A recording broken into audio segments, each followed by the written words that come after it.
As a طالب علم ہونے کے ناطے سے میں نے جتنا کتب کثیرہ کا مطالعہ کیا ہے، مطالعہ کرنے کے بعد نبی پاک صلی اللہ علیہ وآلہ وسلم کی آمد پر اور نبی پاک صلی اللہ علیہ وسلم کی ولادت بسعادت پر میں نے دو شخصیات کو ناراض دیکھا ہے، ان کو چیخے مارتے دیکھا ہے۔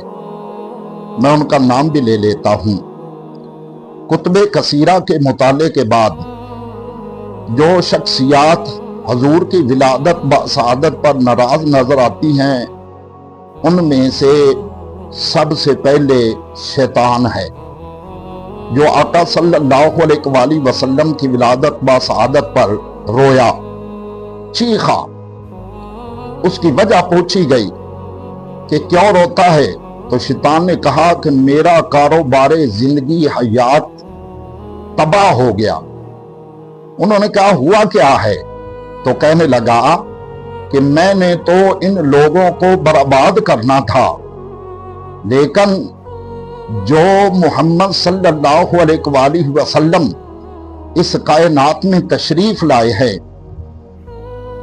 وہ ان لوگوں کو آباد کرنے والا آقا صلی اللہ علیہ وآلہ وسلم تشریف لایا ہے، آباد کرنے والا آ گیا ہے۔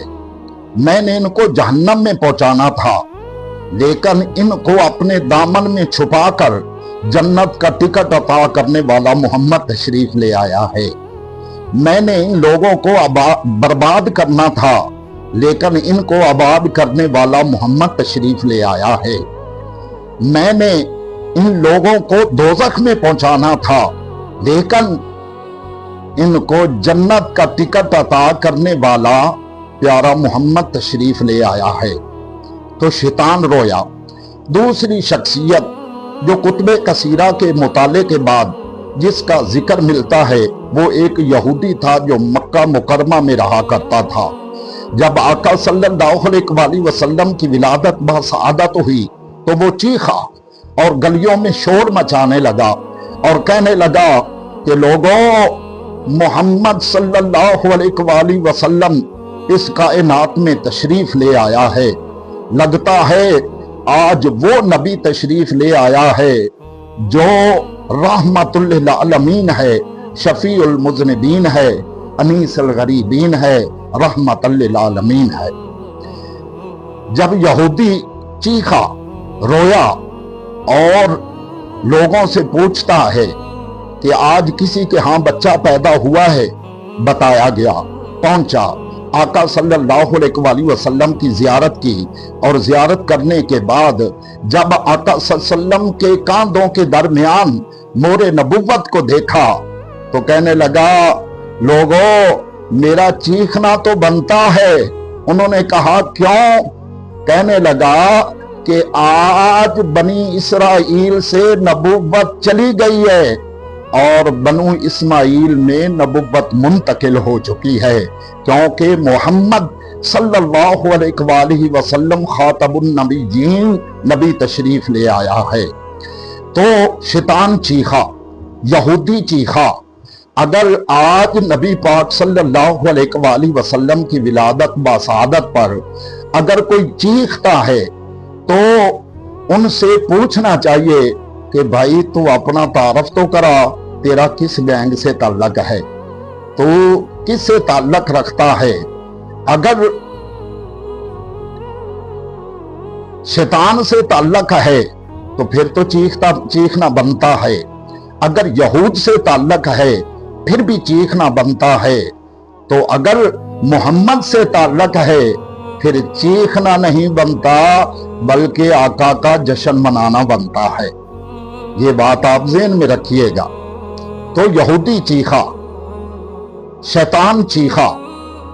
ارے بھائی، میں فرقہ واریت نہیں کرتا، میں تو یہ کہنا چاہتا ہوں کہ یار اگر ہم کسی اور بات پر اکٹھے نہیں ہو سکتے تو کم سے کم محمد کی ذات پر تو اکٹھے ہو سکتے ہیں، کم سے کم آقا صلی اللہ علیہ وآلہ وسلم کی ذات گرامی پر تو اکٹھے ہو سکتے ہیں۔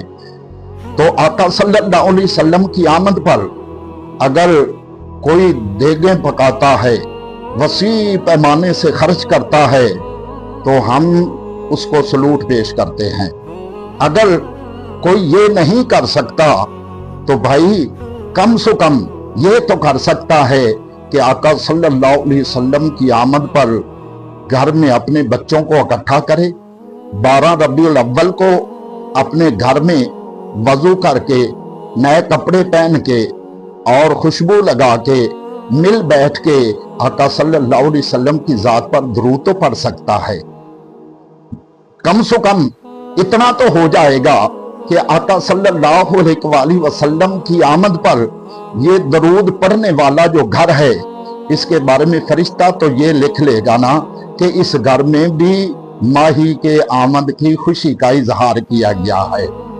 آقا صلی اللہ علیہ وآلہ وسلم کا ایک صحابی وہ اپنے گھر میں اپنے بچوں کو اکٹھا کر کے نبی پاک صلی اللہ علیہ وسلم پر درود و سلام پڑھ رہا تھا اور ذکر کر رہا تھا اور حضور کی ولادت باسعادت کے واقعات سنا رہا تھا۔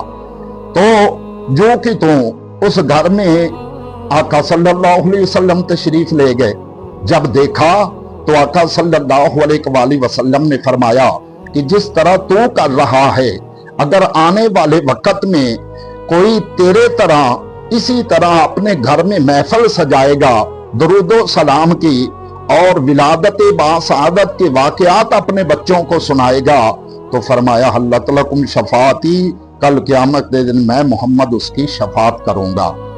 تو دوستوں اور بزرگوں، اس سے پتہ چلتا ہے کہ اگر ہم اور کچھ نہیں کر سکتے تو کم سے کم آقا صلی اللہ علیہ وسلم کی ذات گرامی پر درود تو پڑھ سکتے ہیں۔ آقا صلی اللہ علیہ وآلہ وسلم کی ذات گرامی کی بارگاہ میں درود و سلام کا نذرانہ عقیدت تو پیش کر سکتے ہیں۔ حضرت بختیار کاکی رحمت اللہ علیہ عشاء کی نماز کے بعد 3000 مرتبہ درود و سلام پڑھا کرتے تھے، اور ہوا یہ حضرت بابا فرید کے پیر و مرشد ہیں، ہوا یہ کہ آپ سے ناگا ہو گیا۔